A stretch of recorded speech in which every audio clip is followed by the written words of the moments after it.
Good evening, and welcome to this week's episode of the Hearts of Men podcast, hosted by the Empowering Perspective community. We are your hosts for this evening conversation. My name is Dwayne Dwyer, also known as the Mindset Coach, and I am joined with my brother. I'm joined by my brothers.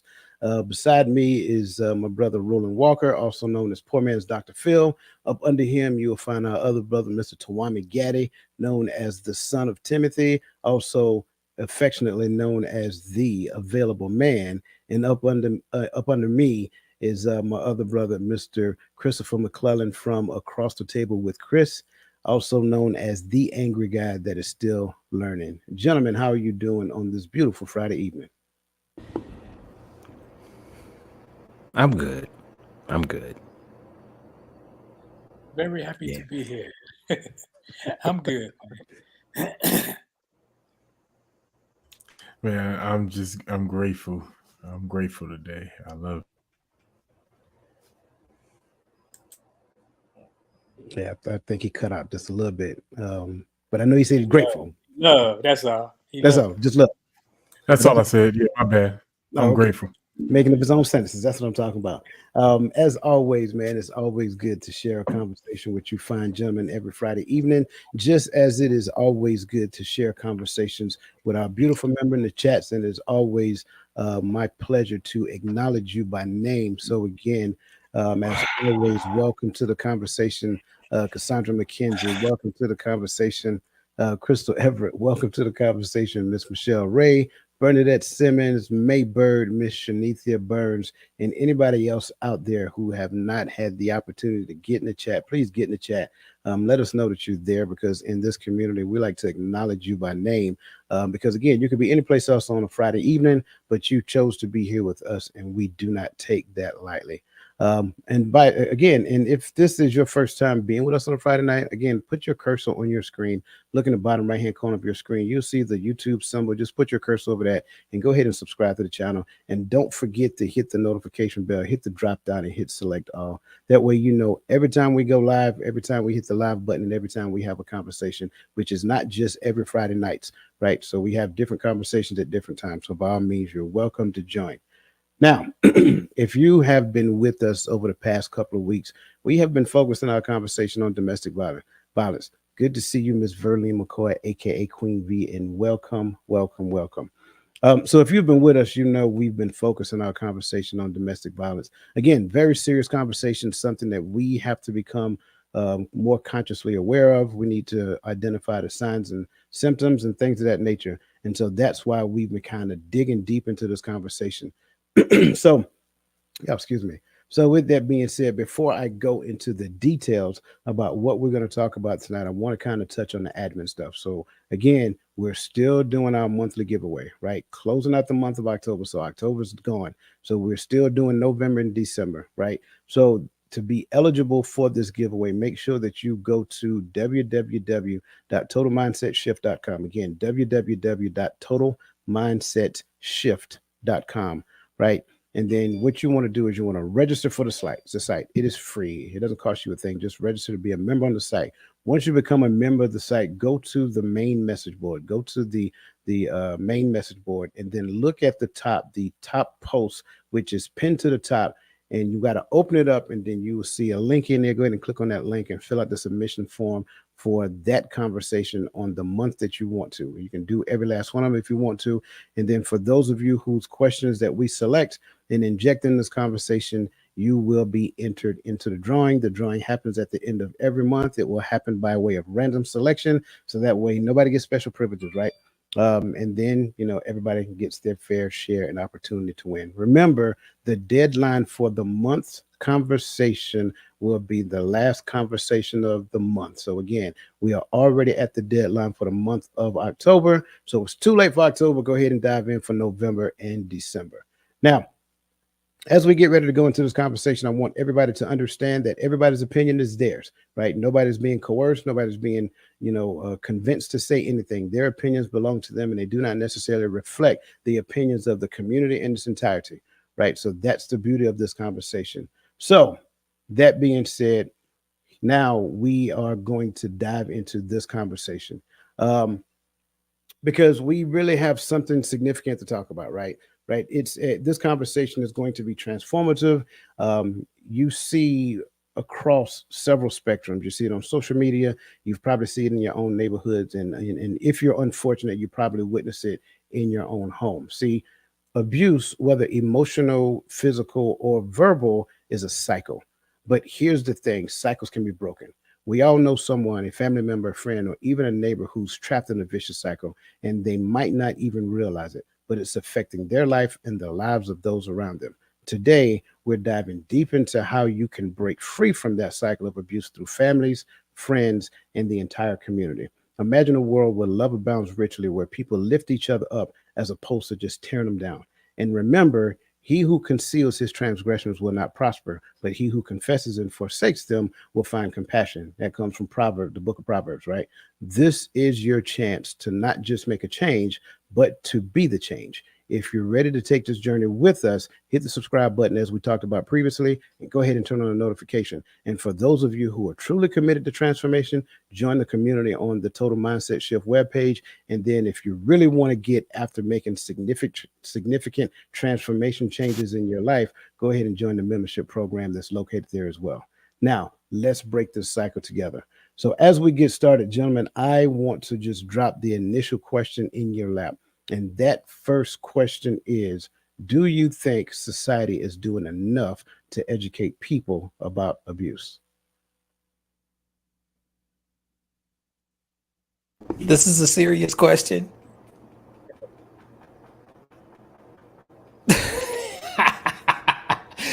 I'm sorry. I'm laughing because no one really knows what abuse really is. Nowadays, abuse is me being straightforward and me being honest. They can take that as abuse because they ain't never heard nobody be straightforward and be honest. Abuse is another one of those buzzwords that I hate.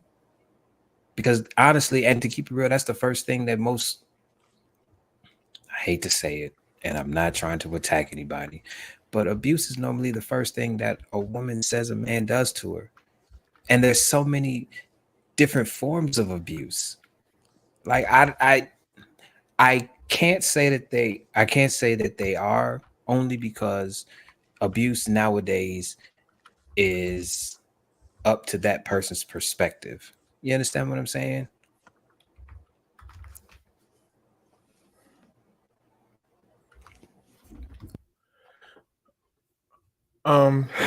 I would say I kind of, in a sense, I do concur uh with with somewhat of what Chris is saying. So my answer would actually be no. I don't think we do. I think we speak enough about it, but I don't think we're actually educating upon it, because I do see and have personally experienced exactly what Chris is talking about, to where just the idea of having an opinion was emotional abuse, right? And Or the and way that's that not you said everybody. it.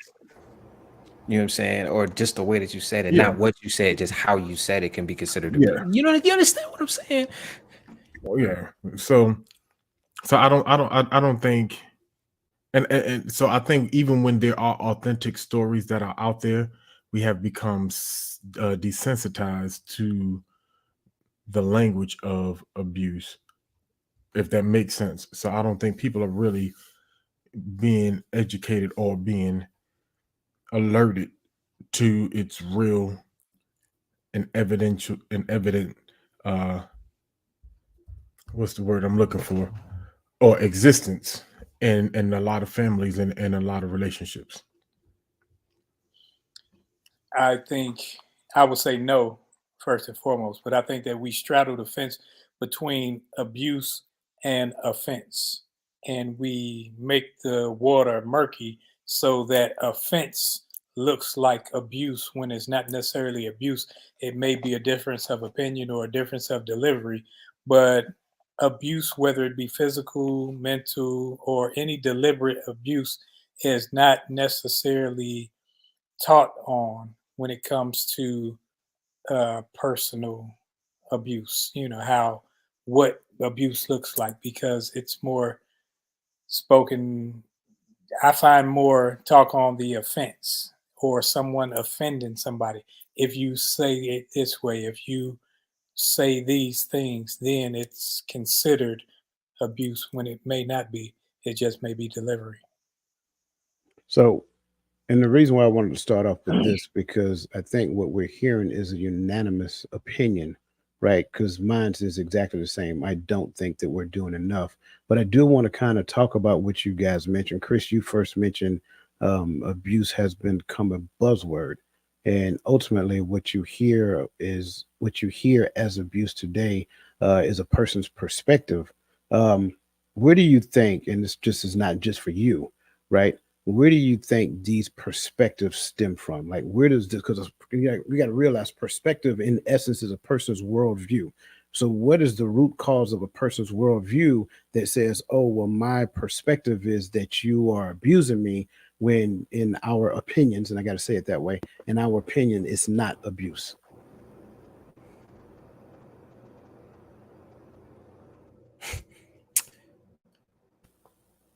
I couldn't tell you. I would have to dive into the mind of somebody like that. Like I don't, and the only reason I'm saying that is because I have learned that a lot of times a lot of people say things to me. It may not come out the way that they want it to, but a lot of times, man, they're saying it because it's supposed to be said. You understand what I'm saying? They're doing it because it's supposed to be done. That's I don't believe that that is necessarily abuse just because I didn't like how it came to me. It came to me and it needed to come to me. You understand what I'm saying? On the flip side of that, I like I said, man, I don't know. I don't know. I genuinely don't. Gotcha. I don't What say know. it to everybody else? I think when you take the word, you can take the word and not the you can take part of the definition and you can overlap it with the other part, whether it be the cruelty towards a person, animal, or whatever, and the misuse. It's like, okay, you're taking two things, and just because I may not have an understanding of how to use or the purpose of said person doesn't necessarily mean I'm being cruel, mean I'm violently doing something to the person. I just don't understand it. So when I use it, it's not used for its actual purpose. So that's abuse of authority, abuse of leadership, or whatever. But it's not abuse as in cruelty, as in I deliberately meant to do harm. Um, I would say it comes from, and this is me. I just they're gonna have to forgive me or not. I'm cool. Uh, I think we've done a poor job of giving uh this generation, and I'm a part of this generation, a true sense of reality. Right, the sun don't shine always. Right, uh, but we have built these children up and these kids up to believe that their way is the way, that their truth is the truth, that their idea is the best idea, that if it's not right, just get up and walk away. Not everything is going to feel right.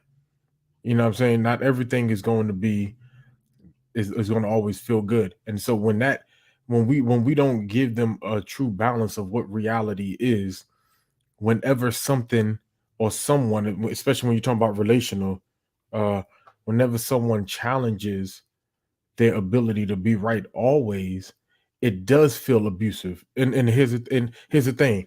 To their feelings, it is actually abuse because they were supposed to always be right. And that's not gender specific, because you got, just as true as you got daddy spoiling these girls, and you got mamas that coddle these boys, and that sense of reality does not, we don't allow that to kick in to our children. We try to overprotect them and give them an over sense of confidence of what the world is like. So I think when it comes to us now we have to come in with these self-centered ideas of what relationship and life is, and we come into any type of partnership, and then your opinion is different than mine, and you tell me I don't have the right to be right all the time. That challenges my whole view of the world, and that doesn't feel good. See, I like where you guys are going, because I'm right there as well. I do believe that there is abuse that's happening. I'm just going to say it as that.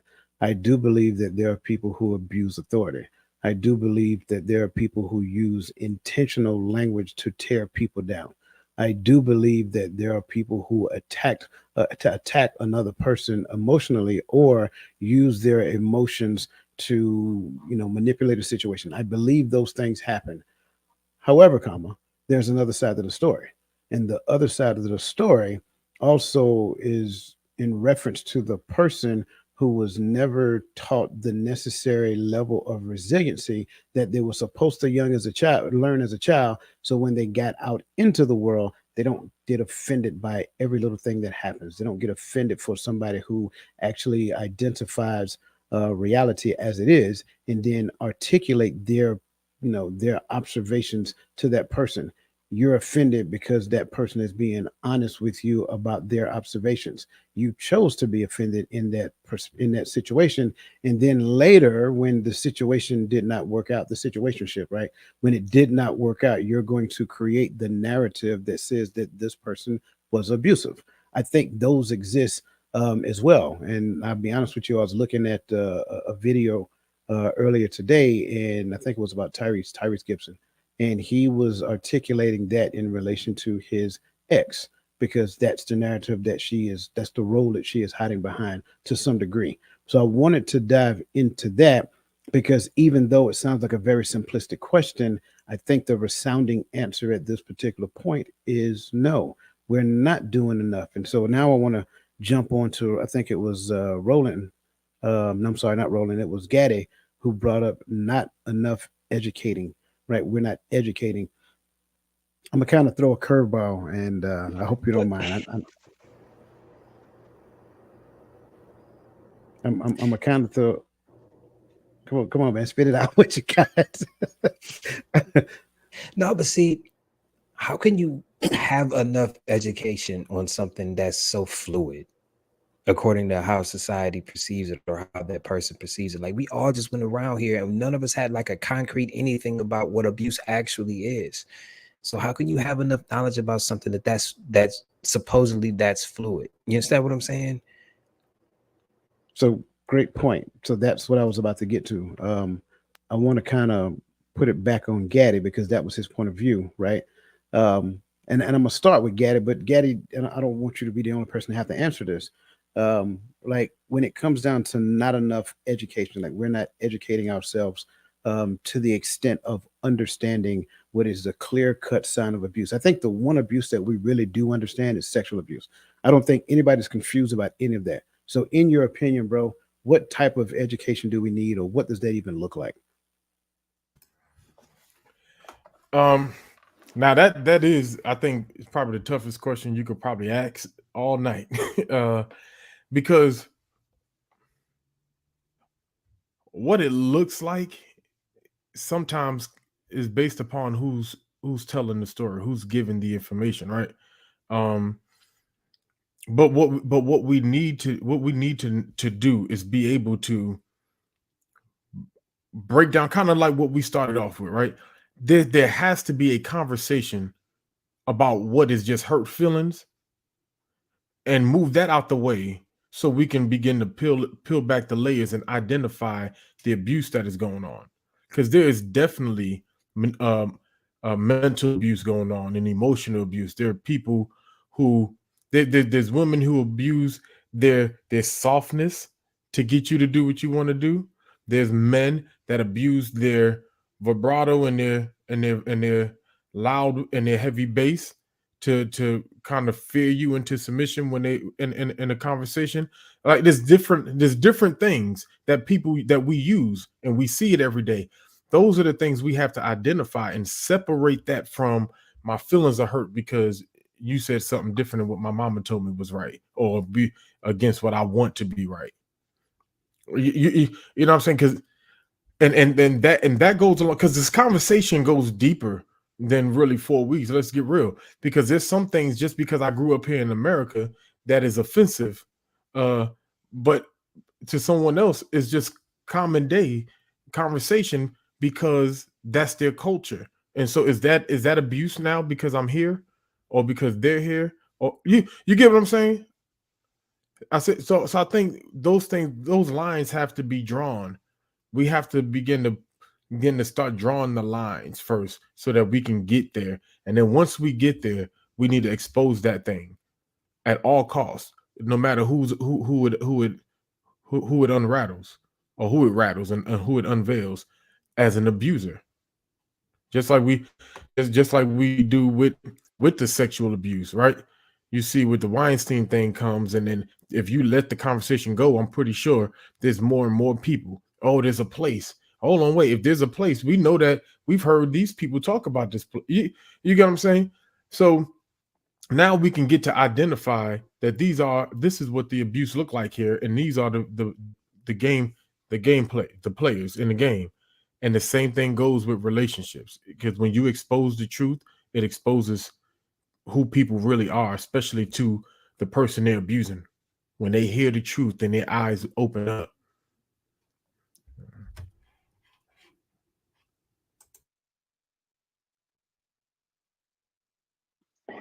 I, when I look at it, I think the first step should be understanding. You can't understand abuse until you understand what something should be used for. If you, whether it be a person, place, or thing, whatever it is, if you have a person and say, oh, this is a child, this is a son. So it's abuse to do anything outside of what you would do with a son or as a parent to this young man. So when you do things like it's been going all over the internet where the boy went to school and the teachers put a dress on the boy, that is abuse. Care how you twist it, it's abuse because it's a boy, it's a male child, and it's not your child. And you now you're not treating him like a male child. You're treating him like you think it's this gender fluid thing. Everybody don't think like you, so you just can't, just because you think a certain way, you can't push that off on other people. So when you understand the thing first, then you can understand what would go against said thing. So then you know what abuse is. See, I love all those points of views because I'm agreeing. I think, and I've been saying this for quite some time, and I'm gonna continue to say it. I think what we're understanding is that there's a huge identity crisis, right?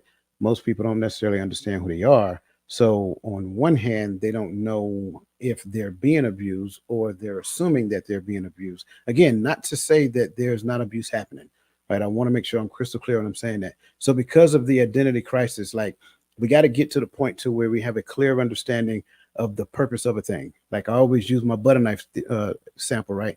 Because the example of the butter knife makes perfect sense. What is a butter knife made for? Spreading butter. That's why it's called a butter knife. But we use it as a crowbar, we use it as a screwdriver, we use it as all these other things. So we use a butter knife as a multi-use tool. What we're abusing the butter knife, because then what ends up happening is that you break the tip of, you do all kind of other stuff that comes along with it. And I think that's what we're getting at here when it comes down to the identity crisis piece. When we don't necessarily understand who we are, we put ourselves in a situation to where we either invite, well, I won't say invite, we either put ourselves in a situation to where abuse is available. And in most cases, it has reared its head before you went into it. Like you've seen some signs and symptoms that said, okay, this can potentially happen. However, I also understand that there are some scenarios to where there was no sign, there was no indicator. So we got to realize that there is always, there's always another side of the story. There's always another version of the story that exists out there. We can't just say one side is always, this is an absolute truth. No, it's not absolute. It's always both sides of it. So the law of polarity always exists when it comes to this. So thank you guys for your responses. And for everybody in the chat, keep putting your information in there because we're seeing it.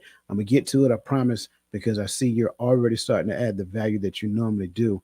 But I want to kind of like dive into some of these questions, and then I'm going to bring those to the table as well. So first and foremost, I kind of want to get after the personal awareness and self-reflection side of it, right? So that being said, the question up under here is, if you could go back in time, what advice would you give your younger self about recognizing and preventing abuse? Now, this is where the education has to happen before. So what would you go back and tell the younger you? If you have a feeling in your gut, then that feeling in your gut is valid and you need to say something. It's not disrespectful. It's not anything like that. It's you saying what you need to say and dealing with what you need to deal with. Say something. Don't just bottle it up, or don't just think you're supposed to take it just because that person holds a position in your life. You do not have to accept abuse. And as I always say, learn how to take a loss.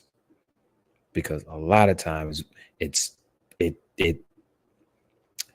I saw a meme that says sometimes it hurts more holding on than it does to let go.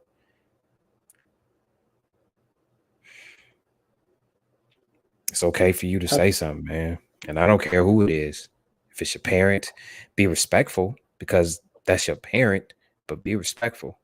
Teacher, be respectful. Friends, all of that. Say something. Because abuse doesn't necessarily have to be physical. They could be talking to you crazy and camouflaging it as a joke. That's still abuse because it's still you know what I'm saying? Like, say something. That would be my advice.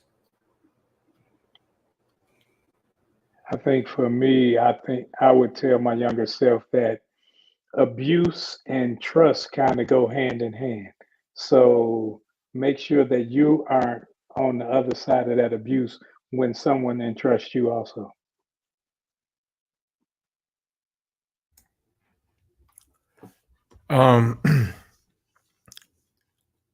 There's a lot of lessons that I would teach my young self to protect myself from abuse that took me to recent years to realize was happening. And that's just on the mental side, right? But I would also express to them, to my younger self, as far as self-awareness goes, hey, just because someone responds to you in a certain way doesn't mean you repeat that action automatically to get to garnish a response from that person.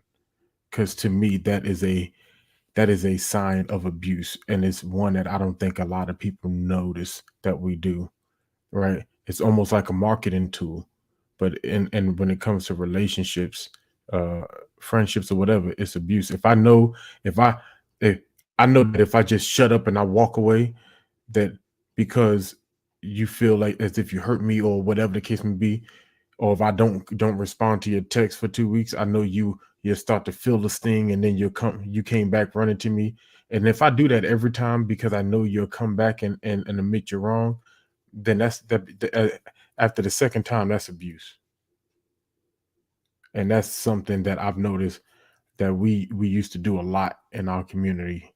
We we found a way someone reacts, and then we just keep doing it and doing it to foster that reaction from them every time.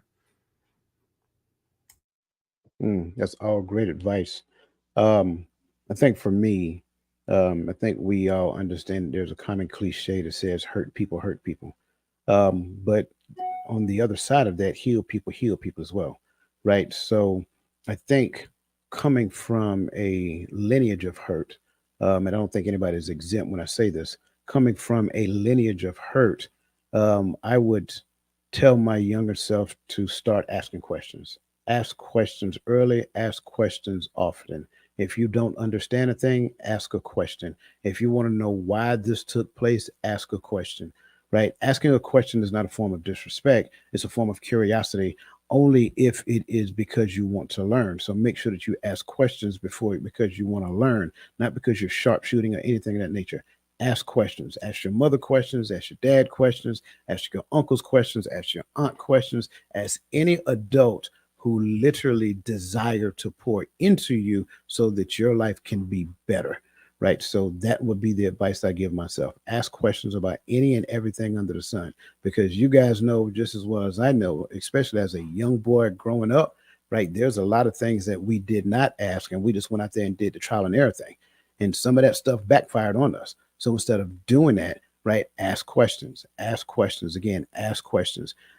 For the younger people now, you are in a space like you guys are light years beyond where we were, because you got people who don't even know you and they actually care about you. They're giving you, like, as you were here today, they're giving you the tea right now.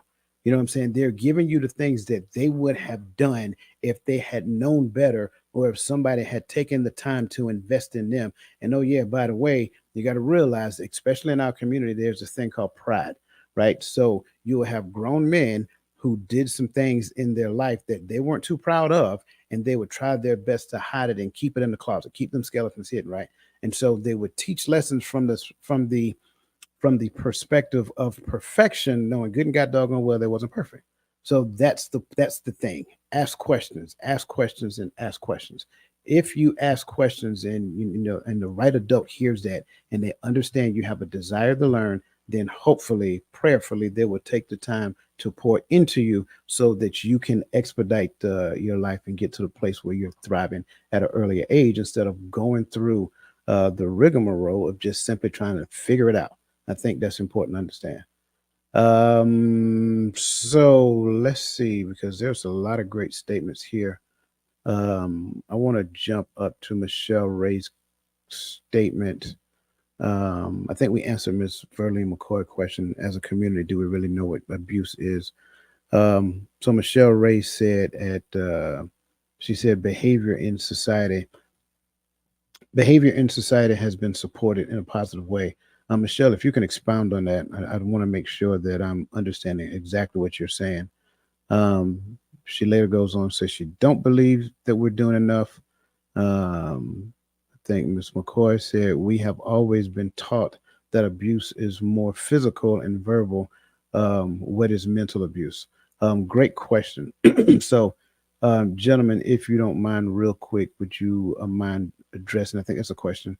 What is mental abuse? Because she's absolutely right, and that's why I mentioned it previously. Physical abuse is a thing. Verbal abuse is a thing, and it's a clear, defined reality thing. But what is, in your own words, what is mental abuse?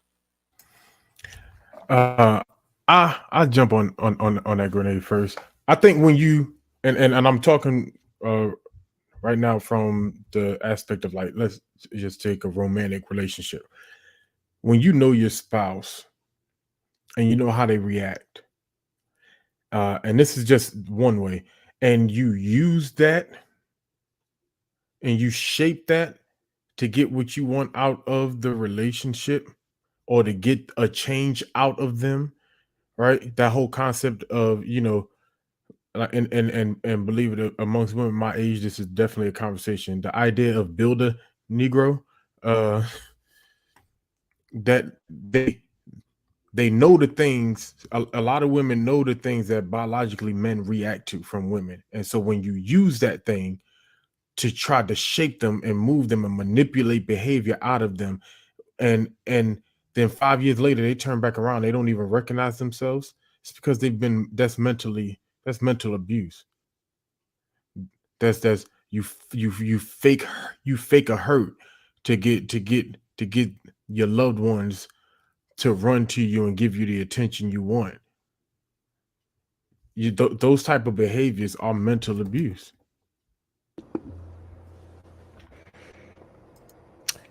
I say it all the time.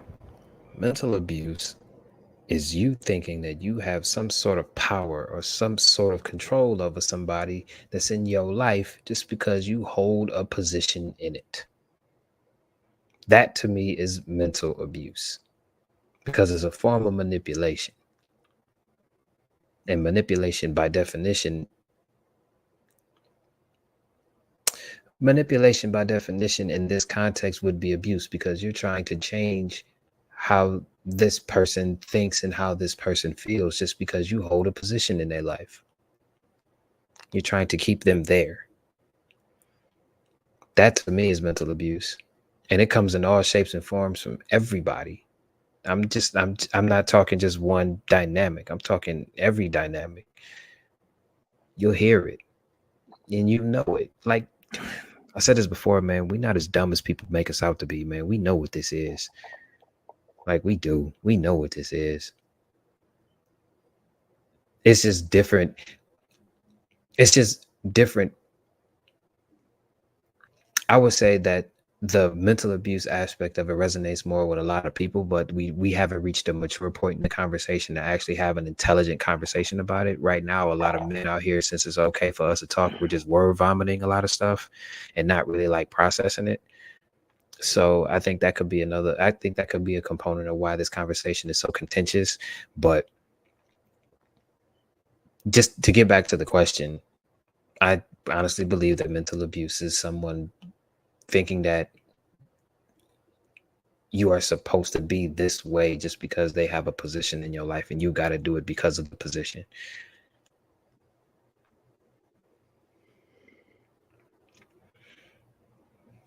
Okay. I would say it's a way of controlling a person's thinking, and they use tactics like threats, insults. We all seen, well, growing up, I seen where people would say you dumb or you this or any negative, you gonna be just like your daddy or any, it was always those insults that were thrown at a person to inflict the psyche of a person.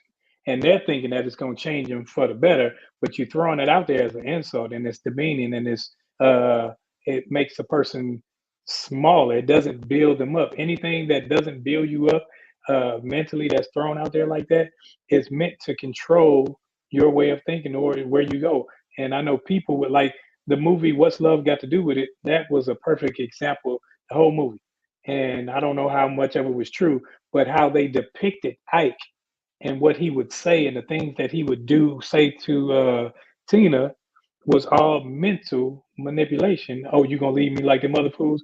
Or, like, and people will do things like that. You gonna leave me just like such and such. Oh, if you do this, then, it's like, no, every instance isn't the same. So you can't just put that on me. And when you start putting the weight that's in your head on another person to make them do what you want them to do, that's mental abuse. That's mental manipulation. Yep, I agree 100%. In conjunction with that as well, they start to compound, right? They can compound. You'll have the physical abuse, you'll have the verbal abuse, and then you'll have what I tend to call more so psychological abuse and the mental abuse, because that person, even after the physical abuse and the verbal abuse, will have you second guessing yourself, right? You could be like, I tend to say we have to be keen observers of reality, right? You can literally see a thing and that person would turn around and make you feel like you're dumb or that what you've seen is not reality, which is the new term these days is gaslighting. I mean, we make up new words every week. So, that's what they call gaslighting, right? So make you believe that you're crazy because of your perspective, what you see, what you observe, things of that nature. Again, something that is more concrete, something that is objectively seen by you, they will turn around and flip it so that what you see, you now start to question and second guess. And then you know that you're in a situation to where if you stay, it'll be detrimental for your health in the long term. But then you start feeling guilty about leaving because of the tactics that they're using, things of that nature. So I hope that we answered that question, Ms. Verley McCoy. Great question, by the way. And thank you for that. Let's kind of dive into the next question, because I want to make sure that we're getting after some of these things here. So, next question: how do I recognize the subtle differences between the expression of love and control within yourself?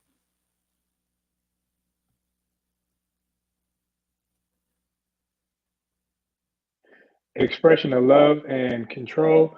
An expression of love has to do with how I feel towards another person. When it becomes control is when I take how I feel and I'm more concerned about how I feel, and your concern is of no concern to me because it's all about me and not the other person. That's where the love part goes awry because you're more concerned about how you feel versus how it makes the other person feel. Oh, wait, hold on. We just can't speed past that like you just didn't say that now. But what about all this self love stuff going around? I have no problem with self love. Jesus H. But ain't that what you just said, Because though? no, no, no, I'm talking about Okay. if I'm trying to, if I'm when expressing to another person. Now I can self love me all day, but when I'm doing something for somebody, supposedly for someone else, Hmm. but the objective is to please me. Okay. Gotcha. And that's exactly where I was gonna go with it. I think there's a difference between expression. The difference, not there is, because we know that the difference between self love and control is expression of love. Is the expression of love is I do it simply on the fact that I love you. I did it because I was thinking about you. When I go to the store and I buy your favorite chips, it's because you were on my mind, even in the simplicity of food shopping, right? Uh, if I go clothes shopping and I come back with the pair of shoes that you've been looking at online and I saw it on my browsing history 100 times, I did it because I was thinking about you. Or you know what I'm saying? Like that's my expression of love to you. And I require nothing in return for my expression of love. I just do it because I love you. Now when it becomes control is when everything that I do has to constantly be brought up and thrown into your face in order to get you to to to respond with the type of love I want you to respond with, or to respond with the behavior or actions I want you to respond with. Now that becomes control, because I want you to know I require this specific things because I did this. You know, that conversation can keep going in circles. Go ahead. I hear you over there. Nah, man, y'all pretty much summed it up. The difference between control and love is the law of equivalent exchange. But see, here's the thing though. Are we talking like how yes, okay. I don't know, man. I would rather express like than express love. And I'll tell you why. Love to me is a responsibility. You understand what I'm saying? It's like a weight that you have to carry. But if I like you, I'm going to do things just because I like you. You understand what I'm saying? And another form of abuse is people thinking just because I love you, I'm supposed to do this. You understand what I'm saying? Like I don't have to do anything. Everything is choice. You understand what I'm saying? So I guess the difference is you all pretty much hit it on the head, but I'm going to go to the like aspect of it because I want to do stuff because I like you. You understand what I'm saying? I don't want to control you though. You can do what you want, but I just want to do this because I like you. You know, I got to ask a question now, right? What happens when she makes you not like her? Then we 'Cause have it's a gonna happen. conversation. We have a conversation like we have a conversation about I don't like you right now, and here's why. I love you. I truly do, but I'm not feeling you right now, and we need to hash this out. Don't get mad. Don't get frustrated. You just did something that made me not like you. So I need to figure out why you did this thing, so that way I can make a decision of whether or not I want to like you some more, or whether or not I need to go on about my business.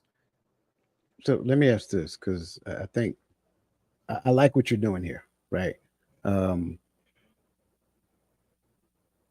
Can the fact, because you said you love her, but right now I just don't like you right now.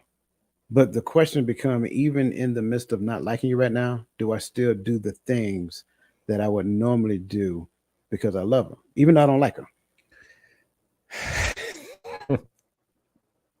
That depends on how the I don't like you conversation goes. Man, I can't wait till you have kids. You understand what I'm saying? Can I jump in here? I got kids and a wife. So, yes. Come on, get them. Yes. It's some stuff where when I can't stand that person that's on the other side of that I'm still going to do. Because, see, I'm obligated to my part of this, whether that person is doing theirs or not. See, that's where that 50-50 bullcrap, whatever. I'm 100. I got to do my 100. I ain't even worried about yours. If you do it or not, you don't answer to me in that realm. So if I usually do something, if I'm at the store, I'm not going to not get something, because that's just being petty and immature. But if I'm not liking you right now, okay, I can go downstairs and watch TV. I can come in the loft and watch TV. I don't have to be around you, but my love for you still wants to make sure you're good, make sure you're cared for, make the love for you.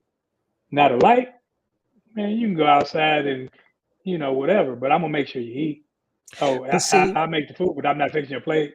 but That's see, can just I ask a because question I'm though? calm. Can I ask a question? Because what you just spoke about didn't sound like love. It sounded like responsibility.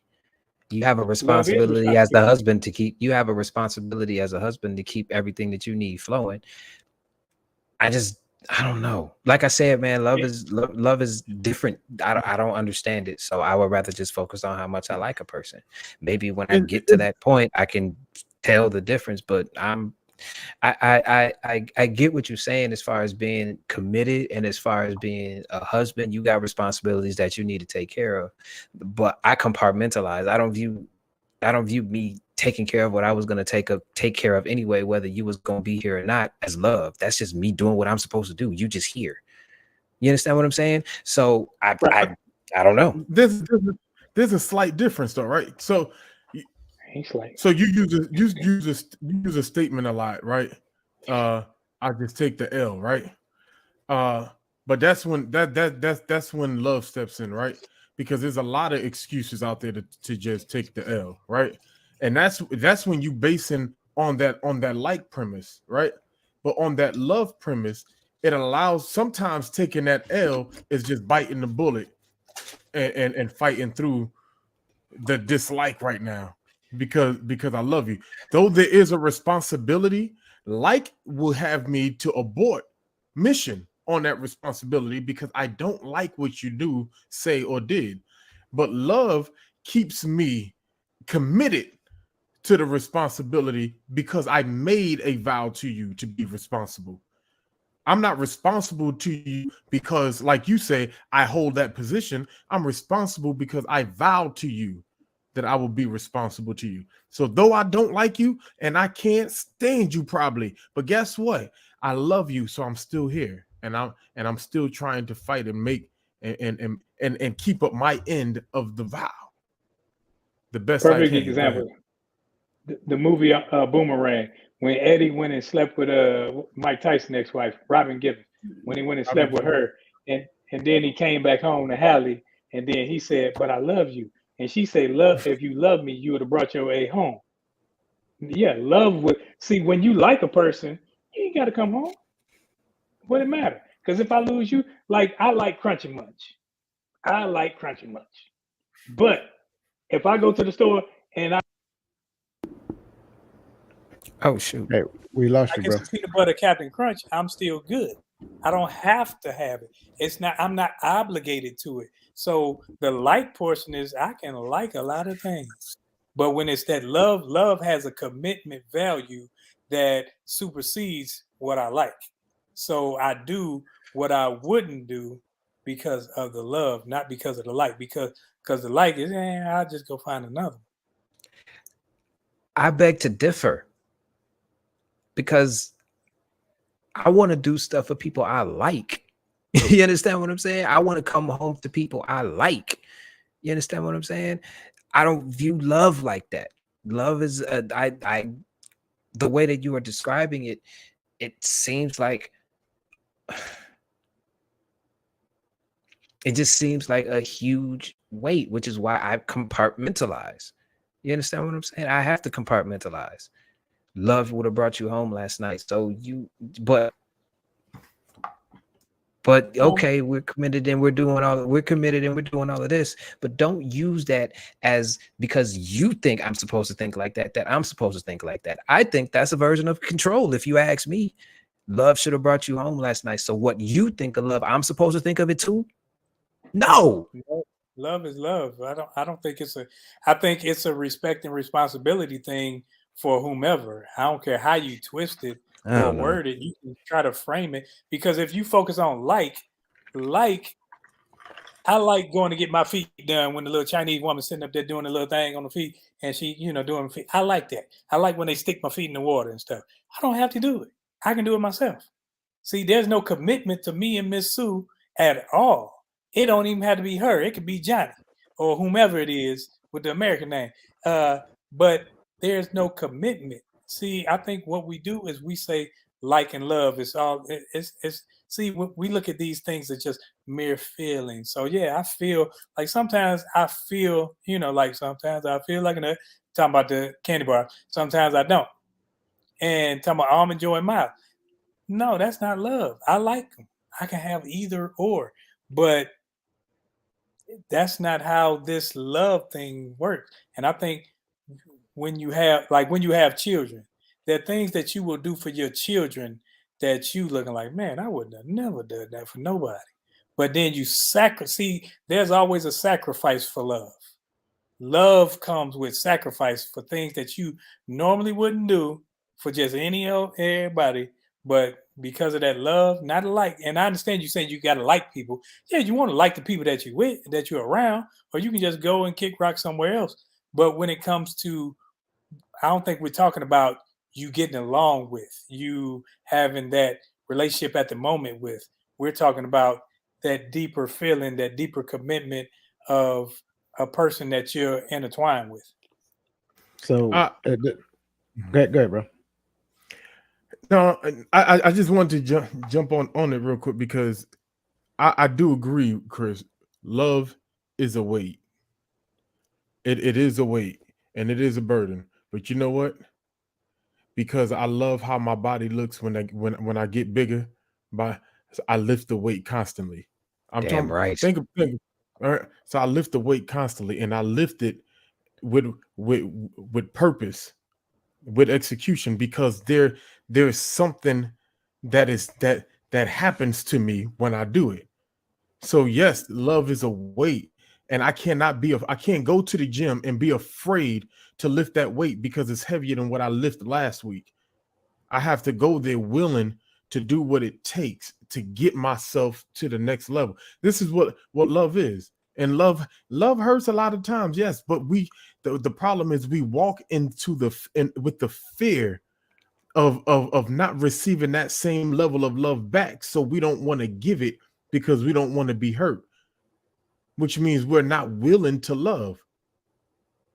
And eventually the people that we are with will begin to notice the lack in their life from not receiving love.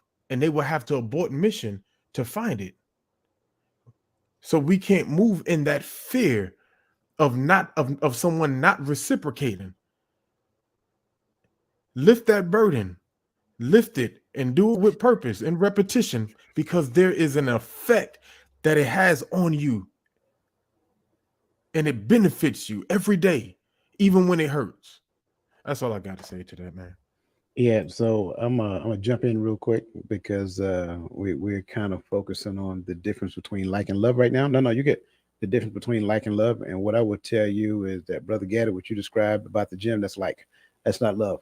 Um, but and that's just my opinion. I like the way However, I look, and I kind of like going to the correct, gym, but that shit absolutely hurt.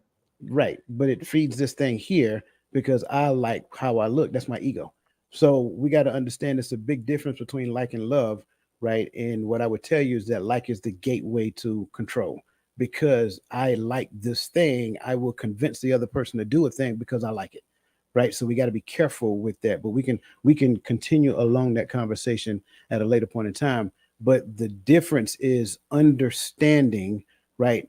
Whether I am making a person do a thing because I like it, or whether I'm doing the thing because of the commitment that I made, right? If it's because of the commitment that I made, right? Especially if we're talking to marriage, if it's because of the commitment that I made to the relationship, ultimately the Most High, then that's why I do what I do, even if I don't like you, right? I don't have to like you. Like if you got any kids, everybody know what I'm talking about. If you got kids, you don't always like your kids, but you love them all the time.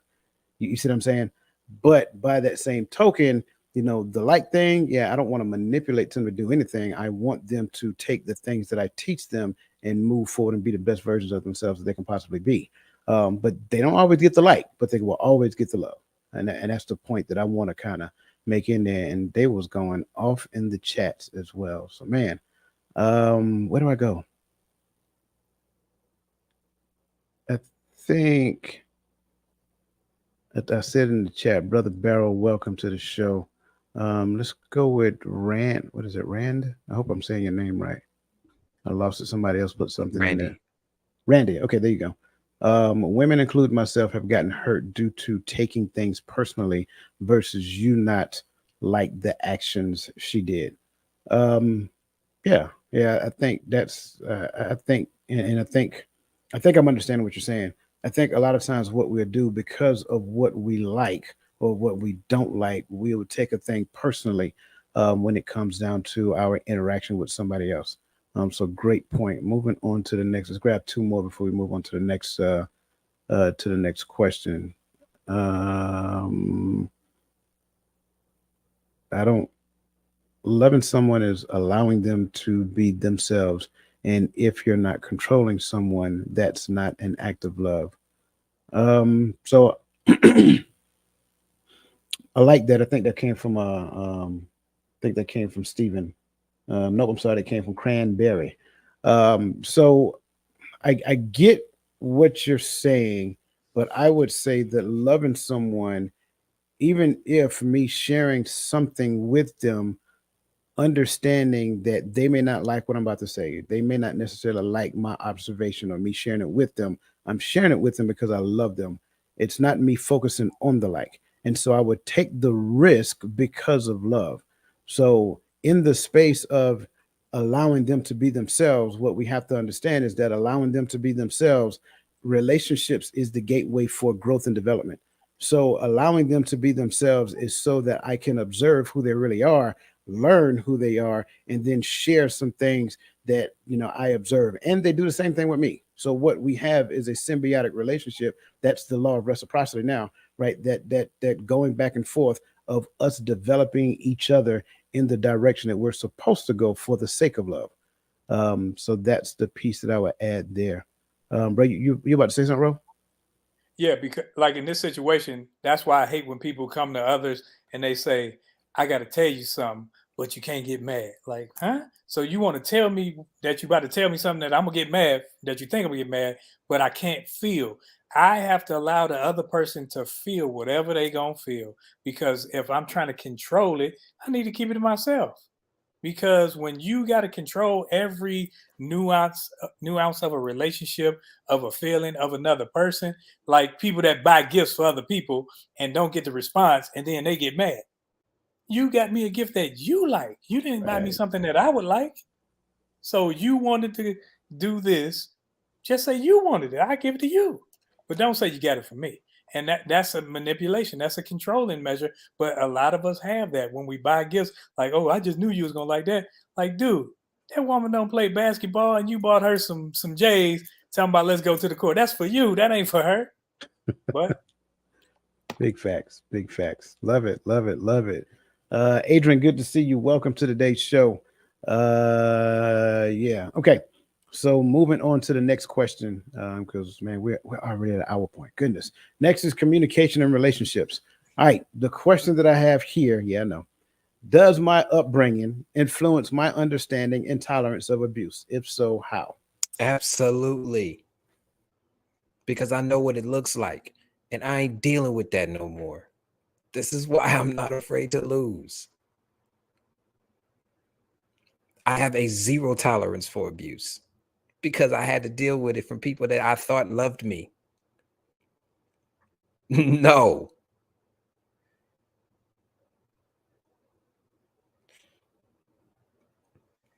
I would say it does influence my understanding because some of the things that I grew up with, I was influenced with, whether it be in a positive or a negative way. So I may be doing the same thing. I may portray the same acts onto my children, onto my spouse. I getting there, make my food, and all that. That's abuse.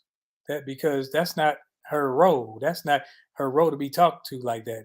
But it's a tolerance, yes, but that's something you can unlearn. Things that you learn, you can also unlearn. So hopefully, as you mature, as you are exposed to new and better ways of dealing with things, you learn better behaviors to enact with other people so that you aren't portraying those same things and you are less tolerable. Because, like Chris, I'm not tolerant of things that abused me when I was a kid because I see it. I know what it feels like. I know what it tastes like. So when I see it, I I go into a space and I make sure that whomever is getting abused that I see as abuse right then, I nip it in the bud right then. I think the consensus is clear. That absolutely, because I just say for me, I remember when my mother and my father split, and we were with my mother. My mother and her friends would be together. I was always told, because I was the only boy in the house, right, in the house full of women, all the time. Because I'm a boy, I'm supposed to always make a girl feel happy. Always supposed to make the girl feel special. Always make the girl feel safe. Never let the girl want. Never make the girl cry. Never make the girl feel unappreciated. And so my whole life revolved around I'm supposed to do everything the girl ever asks, want, and do. Like that's the mentality. Not it wasn't said like that, but these are things that was told to me all the time by every woman, because men ain't this and men ain't that, and so that you not like these ain't brothers. You got to act like this. You got to act like that. And so when I started dating, I was very tolerant of certain Yeah. behaviors, because I felt like I was if I wasn't making her smile, if I wasn't making her feel like this, she could You tell was a me in a punk, you moment. was a simp, you was a sucker, I, you was all of these names. Absolutely. That was a Nope, And babyface nope, so song, right? nope, not tonight, not tonight, and so not tonight. Nope, and yeah, I'm not. Nope, so for me, mm-mm, then don't let me start. I'm messing. mm-mm. Nah, but so for me, I tolerated a lot of things, because I felt like if she didn't respond like this, I wasn't doing the right thing. If she didn't respond like this, I wasn't doing the right thing. Until one day I woke up and I was like, stop it.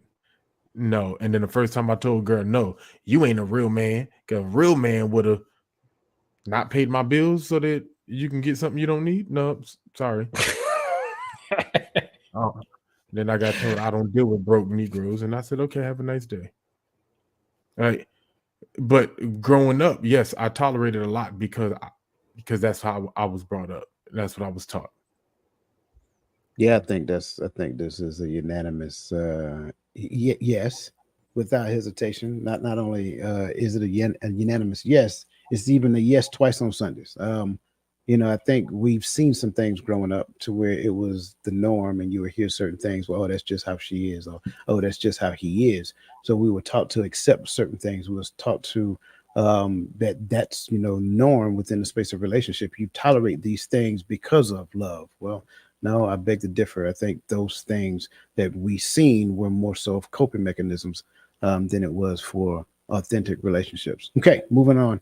Wait, but Um, but hold on, though. I just want to hit on it real quick. But do you see why I compartmentalize love and like because of what you just said? Like, love bears this unfair responsibility, this unfair weight.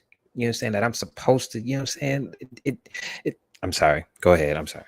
no, you're good. I Go mean, ahead. but I was articulating it intentionally wrong because that's what we were taught. You see what I'm Right, saying? and that's why I said I compartmentalize because that's the norm.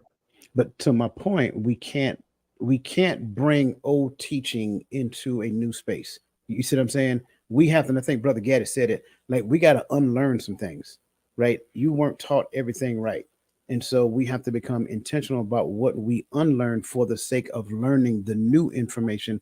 And the new information really isn't new. It's just we're starting to read more now. That's really all it is, right? The information has been there since I was, knee high to a duck. That's what the old folks used to say, right? Then it's been there the whole time. Nobody just took the time to read it for themselves. They just accept what the man was saying on stage. And I said it like that intentionally. However, understanding now what it is, getting into it, dissecting it, processing it, being open to it, it's not any of those things that Brother Gadd was just talking about. It does not minimize a person for the sake of the glory of another person. That's false. That is wrong. It will always be wrong. And I don't care who paints the picture. I got divorced behind that. So that's the thing I'm trying to tell Ooh. you. Oh, yes, absolutely. That's the thing I'm trying to share with you. Don't do that to yourself and compartmentalize because of faulty teaching. You see what I'm saying? Release that and expose yourself to what it really is. Because like my favorite phrase now is that love does not alienate. And what Gaddy just described is alienate. He had to alienate himself for the sake of elevating somebody else. No, it doesn't alienate, it collaborates. The both of you learn to uplift and edify one another. And if you can't take edification, I can't talk with you. That's it. And edification simply means to instruct. If you can't hear instructions because you have to be right, then go do that someplace else. So don't do that to yourself, bro. You know what I'm saying? Don't compartmentalize because over the period of time that becomes unhealthy. But see, I have to, as of right now at this moment, because I have a warped, distorted view of what love is supposed to be. So I have to compartmentalize until I figure out what love is supposed to be for me. So if I bring somebody into my life and I'm doing things, I'm doing it because I like them. And the moment I don't like you is the moment we have a conversation. And how that conversation goes determines on whether or not I continue to like you or I take my like someplace else. But I can't go into the love thing because I don't know what it looked like. At least not the strawberries and rainbows that y'all are talking about. I don't know what that is. I like fruit. I don't know where the strawberries and rainbows come Jesus, from how Yeah, I'm about to say. you know what I mean? Like you because go I think ahead, man. Y'all got it. I'm done. I'm love done. No, is you going good. I'm love done, is No. man. like love is going to a public bathroom. It's a lot of mess in there, but you choose to clean it up. You choose to work on it. You choose to make it right. Love ain't love ain't this how people per se. Oh, I'm floating, and then the little white baby that shot me in the butt with the arrow. And no, that ain't love. Because love mean I'm gonna have to do some work. I'm gonna Taboos. have, It's yeah, responsibility yes. Do that some I work don't this way. understand. I gotta do some work this way. That's the work I gotta do right there. I gotta do some work this way first. Yep. That's why I say what I say, right? Love makes you take a look in the mirror and say, you know what? I got a long way to go. I Work got on to you. improve me, Yep. right? Manipulation says you got to improve you. You see what I'm saying? That's why I talk against like. And social media is the platform that provokes like. That being said, y'all go ahead and hit the like button wherever y'all at. I don't care if you're on Facebook, you know what I'm saying? Whether you're on YouTube, go hit the like button. We like likes. But anyway, as I was saying, social media provokes like. And so like is the norm. Y'all like I did that, don't you? Like is the norm. And we get so accustomed to like, and we only move in spaces. Even they're saying, go where you, what does it say? Go where you are celebrated, not tolerated. Well, maybe there are some people that exist out there to where they feel as though some people are tolerating them because they're not accepting the bad behavior that they're displaying in their area. So what they do is they go around people that only celebrate them because these people don't ever tell them the truth. So we got to be careful with that. So yeah, man. And can I just I think I'm gonna be the unfavored child tonight. I'm sorry, but love just tonight. I'm sorry, go ahead. Maybe, but love is gonna make me do this. You know what it is. You know what it's called when you tell somebody I'll drop you if I don't like you. That's control. Control. I didn't tell anybody that. I'm not telling, but come on, man. Do you really think that I'm just gonna look? I might be the take the L dude, but I'm not gonna up front and just be like, hey, girl, if I don't like you, we're done. No, I'm not gonna do that. However, but if that is what behavior comes up that I don't like, or that's making me not like this person, then I gotta say something. Don't play me like that on this fine Friday evening. Don't do that. Everybody does that. And even people who love each other do that. Love gives you the freedom to do that because you're in that environment. But you can't that idea that my like holds the weight, that becomes control. Love moves us out of that aspect. It gives me the freedom to be wrong sometimes and be corrected. I'm just saying. I just like the fact that Roland hit the Chris Tucker just now when he said control. that was pretty awesome, man. I love it. Listen, we're getting close to that time. We need one more good question. Let's get the gaslighting question. Can we do that one? Oh Lord. I know, man. I got it. Can we do the gaslight question real quick? There we go. How do I overcome feelings, fear, people pleasing, etc., when confronted with manipulative tactics like gaslighting?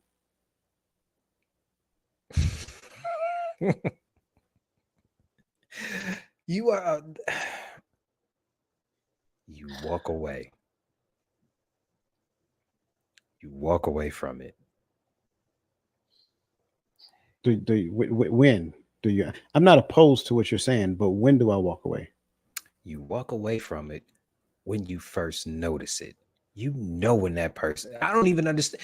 Wait, before I even go into this question, can someone clearly define me what gaslighting is? Because this is one of these new buzz phrases that I have no idea what it is. It seems to be another one of those fluid things too.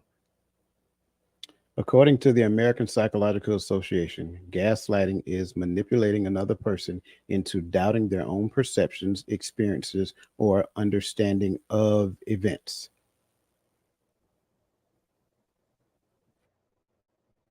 Now,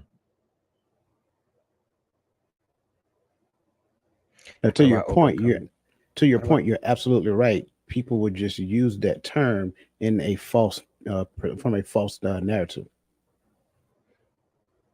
So, if I'm understanding what you read properly, just for the context, it's pretty much manipulating the information to change the narrative. Pretty much. Is it a manipulation of feelings, or is it a manipulation of information, or is it an invalidation of how you feel about what's going on?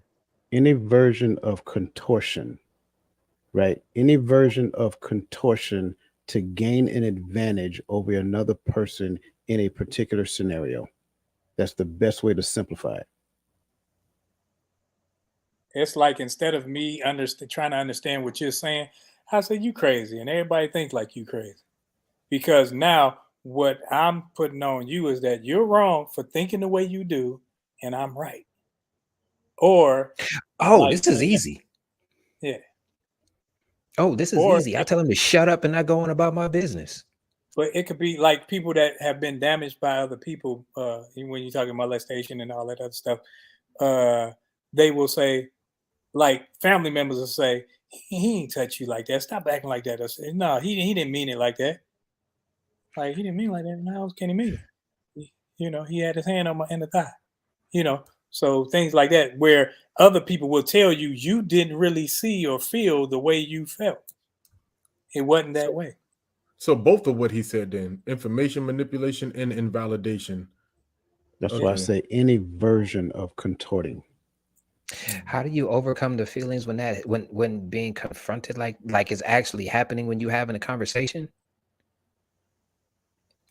You Bring the walk question away again. from the conversation. Like, what else can you do if that person is going to manipulate what's going on, or even to the point of saying that how you feel doesn't matter because this is how I feel and this is how I see it? Is that what gaslighting is? Oh man, get out of my face. Okay, you could feel like that over there because clearly you don't even want to hear how I'm feeling, and you probably taking me being honest with you about how I feel as an attack on you and not what you did. I'm leaving. But for you, right? I don't hear you as being a person who have fear of expressing themselves or, feel like you need to people please. We got to realize there are people out there who fear confrontation. They fear being in heated discussions, right? See, and this is the part where I agree with a lot of the men out here, only because that fear is holding a lot of us back. You can't be I just quit being afraid of that because I quit being afraid of that because I was done not being happy. You understand what I'm saying? I was done with that. I'm done not being happy, and I'm done allowing people to put me in situations where I'm not happy just because they think they can. Like, no, everything that I do is choice. Everything. I can choose to do it and I can choose not to do it. I can make the choice and I can unmake the choice. So if I'm to keep it real, the fact that I'm bringing something to you, it has to mean something because we as men have been taught that we're not allowed to feel. So me even saying something to you should mean that it's something in my gut that's there. I'm sorry. I'm just not doing that no more. You have to come a point in time where you just fed up, and I'm fed up. I think first you have to be able to stand up for yourself, and that's why I don't shut my kids up. Like if they have something to say, if they got a question, I don't use that where this grown folks conversation. Like if we're talking, I don't shut them up just because I don't understand their question, or just because if they have they're trying to understand something, they go ask questions, and they shouldn't be shut down because of that. Because when they shut down here, any adult or any authority figure shuts them down. So I don't do that. So I make sure that when they get older, they're not gonna be them kids or them young adults who, when somebody says something, they gotta bow down. And me and Gaddy was in a situation where I had said something. We were in the forum, and then I had another person trying to explain what I said. I took offense because he was getting. I'm like, I am well versed in the English language. I said what the heck I meant. And that's exactly what I said to that effect. Like, dude, I don't need you to explain nothing for me. I said what I meant. I meant what I said. You don't have to clean it up because you think this person's feelings are involved or anything like that. Because I'm not out to hurt feelings. I'm speaking truth. And if you can't handle that, it's on you and not me. Get over being offensive. Get over that.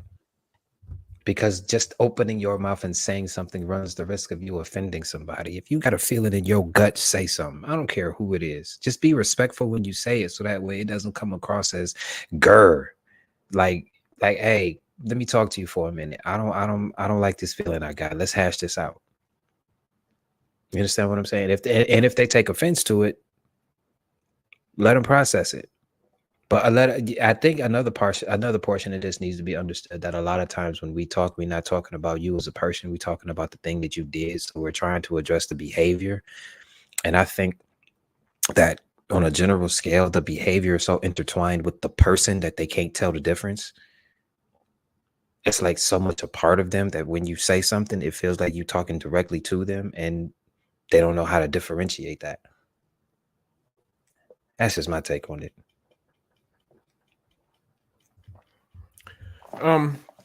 I'll say the way you overcome the feeling of fear or people pleasing, just call it out. If you don't want to, because Coach is right. There are people out there that are afraid of confrontation, or not even just afraid, just don't like it. All right, so they find themselves in the people pleasing mode, or in the fear of this conversation going wrong, right? So what you do is you tend to shorten your words of contention. You tend to like swallow your thoughts instead of actually just making it plain. You gotta start simple. Just call out what's happening. Hey, quit gaslighting. All right. When you start there, now that person either has to stop or address. And now the conversation is open for you to begin to express yourself. Right. Instead of just sitting and taking it and being manipulated and then just swallowing your thought and never being able to express yourself. You have to begin to just call the thing out. Let's change this conversation, because sometimes until you call a liar to his face, he believes he has you convinced that he's not lying. So sometimes you just got to say, man, quit lying. That's not what happened. Quit gaslighting. And now the whole texture of the conversation will change. And now after we had addressed this, back to what I was saying was, and continue to express yourself. And that's in any form of manipulation. You have to be able to just call it out and make that person face themselves right in the mirror. Just pull the mirror up and make them see themselves. And that's all I got. Because to me, that'll change the conversation. That allow you to start to now express yourself more freely without being afraid of the conversation turning. Because either that person is going to swallow that truth, or they're going to fight. They're going to fight back, and now you get to express how you feel and get over it, because you got to get that out, or it'll weigh on you. Yeah, this can be a very tough process. I'm gonna be completely transparent. Having a person to overcome certain feelings that they have been packing down for years, right? Whatever it is that you continue to build on, it has a layer, it has layers to it. And for people who've been practicing existing in space with fear or people pleasing or whatever that looks like, it can be a very difficult thing and can be very challenging. There's two ways you can do it, right? You can be extremely brave and just do it yourself, right? You can just put yourself in it and just say, I am going to overcome this. I've met very few people who can do that. Or again, like I said, relationship is the gateway for growth and development. You can be in a relationship with a person who will hold the space, right? Even in the midst of the anxiety that you're feeling, they will hold a space and let you work out your emotions right then and there. But they will not change, they will not move, and they're going to, I hate to use this term because a lot of people don't like it, but they're going to hold you to the conversation, right? Some people say demand we stay in the conversation, and you're going to try to maneuver around it. I'm telling you, it is crystal clear. You will see people maneuver around it. They answer a question in such a way that it sounds as though they're responding to it, and they actually think they're responding to it, but they will not address the question straight on. They'll sidestep and move over here and say something that sounds good, or they'll come over here and say something that kind of, it kind of touches on it. But you go right back to your question. You go right back to your statement, and you ask them to stay in that particular scenario. It'll take some time, but eventually they will realize that, you know what? I see every time we have a conversation, you keep bringing me back to center on the questions that you ask me or the statements that you're having with me because you want me to respond to what you're saying. Here's the other side to it. Communication is the transfer of information from one person to the other. A lot of times we're not communicating. The only thing we're doing is everybody is just disseminating information. If one person disseminates information, the other person has a responsibility to respond to what that person says. The reason why we don't do that is because we think that what I got to say is the most important thing. So learn how to communicate, first of all, right? Communication has a purpose, right? Generally, we're doing it to do a thing or to share some information or something, right? That's what we have to do. We have to get good at communicating. One of the most basic things that you have in your life is the art of communication. That's one of the things that separates you. Well, I can't say separate you from animals because animals know how to communicate as well. But your ability to reason while communicating is the thing that really helps separate you from primitive nature. So we got to get to the point to where we can talk honestly and openly and then be able to respond to the other person. If we're struggling responding to the other person, that's a me problem. I can't make it your problem. When I make it your problem, that's when it's going to become a huge problem in the space of relationship. So that's what we have to do, and that's just one thing, right? That I'm sharing, but there's several things that we can do, right? We can do prolonged exposure, and that's very painful, but it is what it is. You go around a person that you really have an ought with, and you stay in that person's presence, and you do not leave until you have that very difficult conversation. That is a good another good technique. So again, we appreciate everybody for joining us. Appreciate these brothers, man, for the conversation that we're having. We appreciate everybody in the chat. I know that I didn't get a chance to read a lot of your messages tonight, but trust me, there was still value added. And just because I'm not reading them, I'm seeing them as well. And Adrian, I see you, girl. You're doing your thing. I appreciate you. She came in just dropping nuggets. So again, blessings to each and every one of you. As always, this is our bittersweet moment where we get after our final thoughts. So, with that being said, it's gonna start down here and it's just gonna swing its way around. So, with that being said, first on deck is Chris from across the table. I don't know, man. I guess my final thought is you know what abuse is, and you know the difference between abuse and constructive criticism and somebody correcting a behavior. You know the difference. But if you have a feeling in your gut that you know something is wrong, it's not wrong for you to say something. Speak up. We need more people to actually start talking so that way we can fix this. We need to figure this out. I guess that would be my final thought. Just cut and dry. Just say something.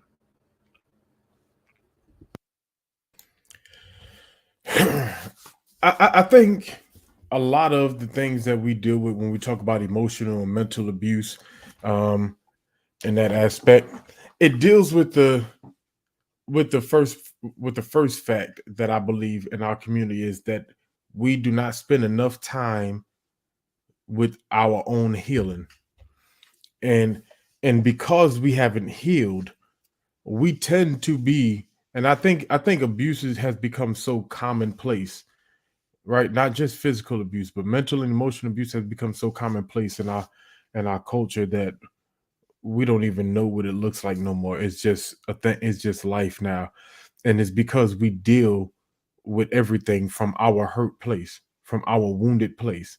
So we need to get healed. We need to grow individually before we can begin to build something collectively with someone, right? Some of us have been married long enough that we've gone through that portion of our relationships and we've grown. There's been enough grace that we've grown, but we have to get to that place where we heal first. Because now I don't, because it's just a byproduct of my hurt that I begin to manipulate you around my hurt. It becomes, it's a different story when it becomes me actually using my hurt to force you to do things. But a lot of times we operate from our hurt place, and it becomes manipulation, which becomes abuse. So let's heal.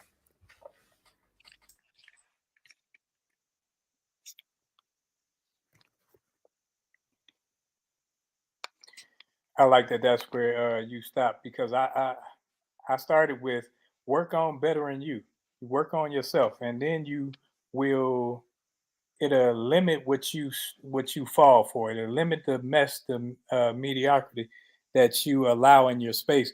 Because when you're working on you, you're realizing what you will and won't accept. So now, when it comes to abuse, I am dealing like me.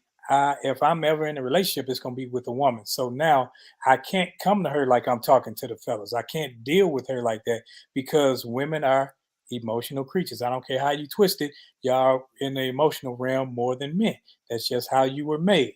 And that's not a bad thing. It's actually a great thing because it's a difference. That is something that men don't necessarily have all the time unless they grew up around a bunch of women or they had some whatever it is that they are emotional creatures and always fall into their emotions. So now when I deal with you, when I talk to you, I can't rah you like I'm talking to the fellas. I got to learn that there's a softer side. And if that's mine, it's a softer side of me. So I have to deal with her differently. I have to come at her differently. I have to accept her responses differently because she's talking how she speaks.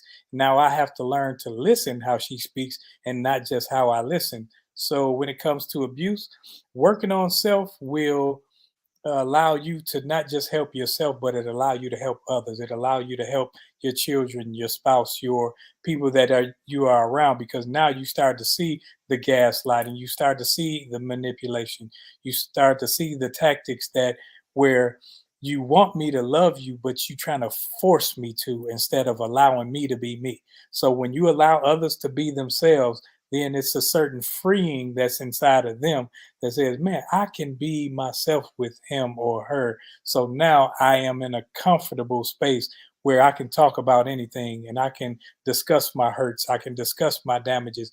I can discuss all these things because I know that this person has a care and concern, not just about me doing what it is for them, but about me being myself around them and developing into who I am called to be with. I'm going to be very brief because I think we've spent a great deal of time talking about this over the past 4 weeks. Um, I really do believe that bad behavior begets bad behavior. A lot of the bad behavior that is actually being displayed is taught. A lot of the bad behavior that we see, if it's not taught, it's assumed because the absence of teaching in the home existed. So we have to get to the point to where number one, we understand better and we teach better. That's it. I love the fact that Brother Gaddy said education is a thing. I agree. We have to teach people number one who they are, who they were created to be. Once you have a clear identity, then it's very hard for another person to deceive you. And I have to hang my hat there because I believe that to be truth. And that's the thing that we always talk about in great deal. Understand who you are, understand who you were created to be, and understand the purpose for the purpose that you were created, and then pursue that. Right. When it comes to the space of love, have a good understanding of what love really and truly is, and spend the time that is necessary getting a clear cut understanding about what love is. When you don't understand what love is, you will literally use the idea of love and control another person to do what you want them to do. That is not good at all. I'm telling you, bad behavior begets bad behavior. So with that being said, again, thank you to everybody who was with us. We greatly appreciate you. Again, same time next week, same bat channel on the Hearts of Men podcast. For those of you who are available tomorrow morning at 10:30, we will be talking about boundaries. So by all means, jump in, get in the chat, add value like you guys always do, because again, that conversation is all about reframing the image of relationships. So that being said, we appreciate you guys. We love you guys. Have a phenomenal rest of your evening and have an even better weekend if we don't see you tomorrow. But we will see you next week, same time, same channel on the Hearts of Men podcast.